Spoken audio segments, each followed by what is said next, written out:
YCP నేతలు ప్రతిపక్ష హోదా కావాలనడం సరికాదన్నారు ఏపీ సీఎం చంద్రబాబు. అధికార ప్రతిపక్ష హోదాలు ప్రజలే ఇస్తారన్నారు. రాష్ట్రానికి పెట్టుబడులు వస్తుంటే వైసీపీ నేతలు బెదిరింపులకు దిగుతున్నారని విమర్శించారు. తిరుమల లడ్డూ కల్తీ ముమ్మాటికి ఓ కుట్రే అని ఆరోపించారు. ప్రతిపక్ష హోదా ఇస్తేనే వస్తామని కండిషన్ పెట్టారు. అంటే ప్రతిపక్ష హోదా ఇచ్చేది స్పీకర్ గారు అధికార పక్షం కాదు. ప్రజలు ఎవరికి ఓటేస్తే వారు ప్రభుత్వాన్ని ఏర్పాటు చేస్తారు. ప్రజలు ఓటేసి మొత్తం సీట్లు ఇస్తే, తగినన్ని సీట్లు ఇస్తే వాళ్లకు ప్రతిపక్ష హోదా ఇవ్వాలా లేదని ప్రజలు నిర్ణయించి పంపించారు అధ్యక్ష. గోదావరి పుష్కరాల కంటే ముందే పోలవరాన్ని పూర్తి చేసి జాతికి అంకితం చేసే బాధ్యత ప్రభుత్వం తీసుకుంటాం అధ్యక్ష. అందులో కూడా క్వాలిటీ కాడ రాజీ లేదు. చాలా స్పష్టంగా ఉన్నాం. ఒక దీక్షతో పనిచేస్తున్నాం.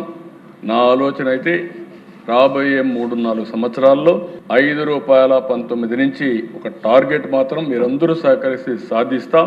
₹4 తగ్గించాలని చెప్పి ఆలోచిస్తున్నాం. ఇది భారతదేశంలోనే కాకుండా ప్రపంచంలో ఒక చరిత్ర అవుతుంది.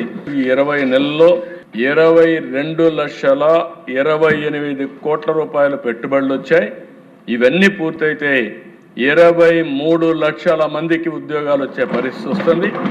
ఆ రోజు చెప్పింది 20 లక్షలు చెప్పాం.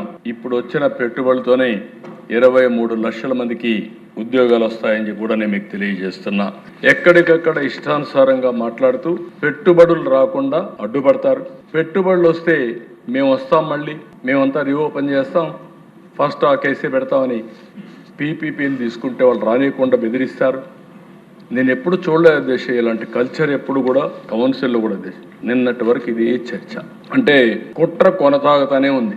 ముందు చేసింది అపవిత్రం డెలిబరేట్ గా, ఇప్పుడు చేసేది కంటిన్యూషన్.